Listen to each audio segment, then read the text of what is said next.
Hello friends, welcome and welcome back to my YouTube channel. तो आज के इस वीडियो में हम बात करने वाले हैं हिंदी के बहुत ही ज़्यादा इम्पोर्टेंट टॉपिक के बारे में।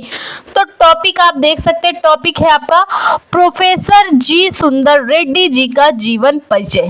ठीक है, तो किसी का भी जीवन परिचय हो तो उसके लिए कुछ इंपॉर्टेंट पॉइंट्स होते हैं। सबसे पहले उनका स्मरणीय बिंदु, फिर जीवन परिचय, फिर साहित्यिक परिचय। इतना आप अगर एग्जाम में लिखते हैं कॉपी पे तो एग्जामिनर आपको फुल में फुल मार्क्स दे के ही जाएगा। ठीक है, तो चलिए स्टार्ट करते हैं इनके स्मरणीय बिंदु।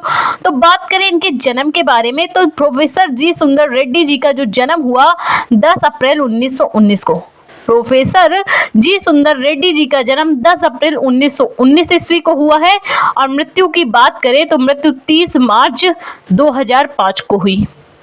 जन्म 10 अप्रैल 1919 को और मृत्यु 30 मार्च 2005 ईस्वी को हुई है। ठीक है, जन्म स्थान की बात करें तो जन्म स्थान इनका बतुल्लपल्ली, आंध्र प्रदेश। आंध्र प्रदेश के बतुल्लपल्ली नामक ग्राम में इनका जन्म हुआ। भाषा की बात करें तो भाषा प्रमुख इनकी रही है खड़ी बोली।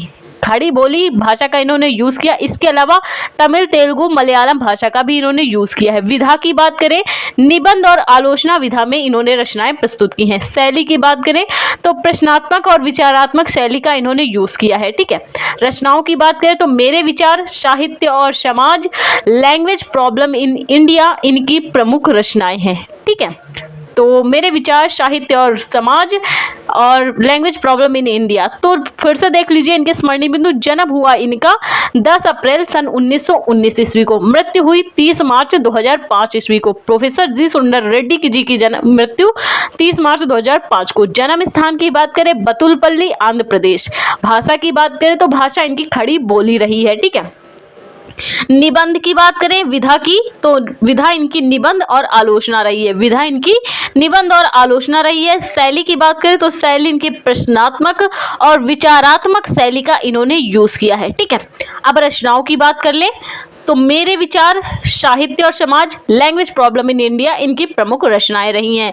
तो अब बात करें इनके जीवन परिचय के बारे में तो देख सकते हैं कि प्रोफेसर जी सुंदर रेड्डी जी का जन्म, प्रोफेसर जी सुंदर रेड्डी जी का जन्म 10 अप्रैल सन 1919 ईस्वी को। देख सकते हैं आप, प्रोफेसर जी सुंदर रेड्डी जी का जन्म 10 अप्रैल सन 1919 ईस्वी को आंध्र प्रदेश के बेल्लूर जनपद में, आंध्र प्रदेश के बेल्लूर जनपद के बतुल्लपल्ली नामक ग्राम में इनका जन्म हुआ। प्रोफेसर जी सुंदर रेड्डी जी का जन्म 10 अप्रैल सन 1919 ईस्वी को, 10 अप्रैल 1919 ईस्वी को आंध्र प्रदेश के बेल्लूर जनपद के, बेल्लूर जनपद, ठीक है, बेल्लूर जनपद के बतुल्लपल्ली नामक ग्राम में इनका जन्म हुआ। ठीक है, थोड़ा ये तेलुगु है तो समझने में थोड़ी प्रॉब्लम होती है। ठीक है, ठीक से समझिए, आ जाएगा। प्रोफेसर जी सुंदर रेड्डी जी का जन्म 10 अप्रैल सन 1919 ईस्वी को आंध्र प्रदेश के बेल्लूर जनपद के बतुल्लपल्ली नामक ग्राम में इनका जन्म हुआ। ठीक है, इनकी प्रारंभिक शिक्षा की बात करें तो इनकी प्रारंभिक शिक्षा संस्कृत एवं तेलुगु भाषा में हुई। इनकी प्रारंभिक शिक्षा संस्कृत एवं तेलुगु भाषा में हुई है। ठीक है, संस्कृत और तेलुगु भाषा में इनकी प्रारंभिक शिक्षा हुई। इन्होंने उच्च शिक्षा हिंदी भाषा में पूर्ण की। इन्होंने उच्च स्तर की शिक्षा हिंदी भाषा में पूर्ण की है।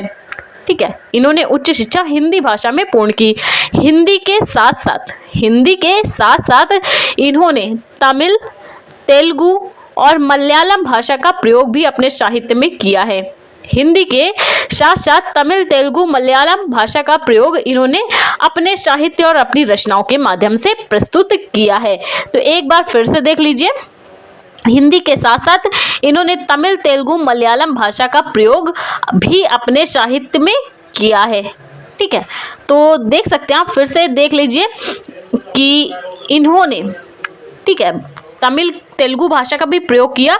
इन्होंने उत्कृष्ट निबंधकार आलोचक के रूप में अनेक ग्रंथों की रचना की है। हिंदी के अतिरिक्त भी इन्होंने तमिल, तेलुगु, मलयालम भाषा का अपनी रचनाओं में प्रयोग किया है। इसके अलावा ये उत्कृष्ट निबंधकार आलोचक के रूप में अपने ग्रंथों की इन्होंने रचना की है। ठीक, इसके अतिरिक्त अंग्रेजी, हिंदी के अतिरिक्त अंग्रेजी और तेलुगु में भी इन्होंने पत्र पत्रिकाएं लिखे हुए हैं जो कि प्रकाशित भी हुए हैं। इसके अतिरिक्त इन्होंने अंग्रेजी और तेलुगु भाषा में भी अपने पत्र पत्रिकाएं लिखे हैं जो प्रकाशित भी हुए हैं। इन्होंने दक्षिण भारतीयों के लिए यानी हम जैसे लोगों के लिए हिंदी भाषा का प्रयोग किया। इन्होंने दक्षिण भारतीयों के लिए हिंदी भाषा का प्रयोग किया तथा उत्तर भारतीयों यानी तमिल, आंध्र प्रदेश वगैरह में, तमिल तेलुगु वगैरह में जहाँ पे ये भाषा यूज होती है उनके लिए भी हिंदी को यूज करने के लिए बढ़ावा दिया है। हिंदी भाषा को अपनी लैंग्वेज बनाने के लिए, मतलब कि लैंग्वेज में ढालने के लिए भी इन्होंने बढ़ावा किया है, अपनी रचनाओं के माध्यम से बढ़ावा दिया है। ठीक है, ताकि वो लोग भी जो उत्तर भारतीय हैं वो भी दक्षिण भाषा को समझें। इस राष्ट्रवादी प्रचारक, प्रख्यात साहित्यकार एवं मूर्धन्य समीक्षक प्रोफेसर जी सुंदर रेड्डी जी का निधन सन 30 मार्च सन 2000 ईस्वी को हुआ। कब हुआ? 30 मार्च 2005 ईस्वी को इनका निधन हो गया। इस राष्ट्रवादी प्रचारक, प्रख्यात साहित्यकार एवं मूर्धन्य समीक्षक प्रोफेसर जी सुंदर रेड्डी जी का निधन 30 मार्च 2005 ईस्वी को हुआ। अगर आपको संदर्भ लिखना हो तो देख सकते हैं कितने कितने वर्ड, राष्ट्रवादी प्रचारक, प्रख्यात साहित्यकार एवं मूर्धन्य समीक्षक, इतना अगर आप लिखते हैं ना बढ़ा चढ़ा के तो एग्जामिनर तो 100% इम्प्रेस हो जाना। ठीक है, तो चलिए बात कर ले साहित्यिक परिचय के बारे में। प्रोफेसर जी सुंदर रेड्डी जी का जो व्यक्तित्व एवं कृतित्व अत्यंत प्रभावशाली रहा है। प्रोफेसर जी सुंदर रेड्डी जी का जो व्यक्तित्व और उनकी जो रचनाएं रही हैं बहुत ही प्रभावशाली रही हैं, लोगों के दिल में धाक बनाने वाली थी। ठीक, ये हिंदी के प्रकांड पंडित थे। ये प्रोफेसर जी सुंदर रेड्डी जी हिंदी के प्रकांड पंडित थे। इन्होंने आंध्र प्रदेश विश्वविद्यालय में हिंदी विभाग में विभागाध्यक्ष पद पर भी कार्य किया है। इन्होंने आंध्र प्रदेश विश्वविद्यालय में हिंदी विभाग के विभागाध्यक्ष पद पर भी आपने कार्य किया है। किसने? प्रोफेसर जी सुंदर रेड्डी जी हिंदी के प्रकांड पंडित थे, जिसके फलस्वरूप ये हिंदी विभाग के विभागाध्यक्ष पद पर भी सुशोभित रहे हैं। कृतियों की बात करें, शोध और बोध, मेरे विचार, साहित्य और समाज, लैंग्वेज प्रॉब्लम इन इंडिया इनकी प्रमुख रचनाएं हैं। एक बार फिर से देख लीजिए, शोध और बोध, मेरे विचार, साहित्य और समाज, लैंग्वेज प्रॉब्लम इन इंडिया इनकी प्रमुख रचनाएं रही हैं। तो आई होप आपको प्रोफेसर जी सुंदर रेड्डी जी का जीवन परिचय समझ में आया, साहित्यिक परिचय समझ में आया, कृतियां समझ में आई। तो प्लीज वीडियो को लाइक और हमारे चैनल को सब्सक्राइब करें। Thank you for watching this video.